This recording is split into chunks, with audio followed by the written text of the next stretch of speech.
Hello friends, எல்லாத்துக்கும் very good மார்னிங்க. Sunday morning எல்லாத்துக்கும். இன்றைக்கி நம்ம சிம்பிளாக ஒரு சிக்கன் கிரேவி தான் பண்ண போகிறோம். நான் உங்களுக்கு சிம்பிளாக சொல்லிடுறேன். இதில் ட்ரிக் இருக்குது பாருங்கள்.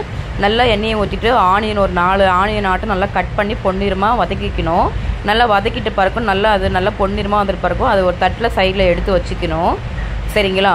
அதே மாதிரி தக்காளி ஒரு 4 தக்காளி வந்துட்டு நல்லா பழுத்த தக்காளி வந்துட்டு அதே குக்கரில் பாயில் பண்ணி அதுவும் சைடில் எடுத்து வச்சுக்காங்க. அதுக்கப்புறம் கறி நல்லா வாஷ் பண்ணிவிட்டு கறி நல்லா வாஷ் பண்ணிவிட்டு அதே குக்கரில் எண்ணெயை ஊற்றி அந்த கறியை வந்து அதில் ஆட் பண்ணுங்கள். நல்லா கறியை ஆட் பண்ணிட்டு பாருங்க. கருவேப்பிலை இருக்குது இல்லைங்களா, அதுவும் ஆட் பண்ணுங்கள். இப்போ என்ன பண்ணுறோன்னா நல்லா எண்ணெயை ஊற்றி கறியெல்லாம் போட்டு மஞ்சத்தூள் உப்பு கருவேப்பிலை போட்டு நல்லா வணக்கிக்கலாம், நம்ம கறி ஸ்மெல் போகிற வரையும். அதுக்கப்புறம் இஞ்சி பூண்டு பேஸ்ட்டு ஒரு 2 டேபிள் ஸ்பூன் வந்து நல்லா போட்டுக்காங்க.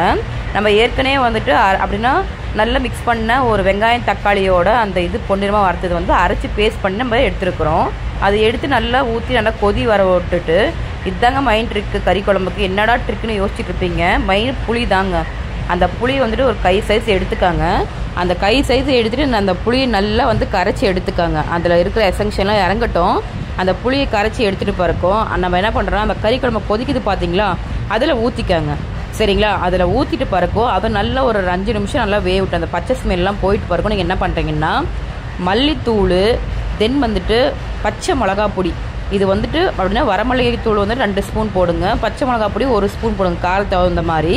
அதை குக்கர் நல்லா விசில் ஒரு 5-6 விசில் வந்து விட்டுருங்க. நல்லா குழந்தைங்க சாப்பிட்ற மாதிரி. கடைசியில் இறக்குறப்ப கரம் மசாலா தூளும் கொத்தமல்லி தூளும் இறக்கி வச்சிங்கன்னா கிரேவி ரெடி. தேங்க்யூ.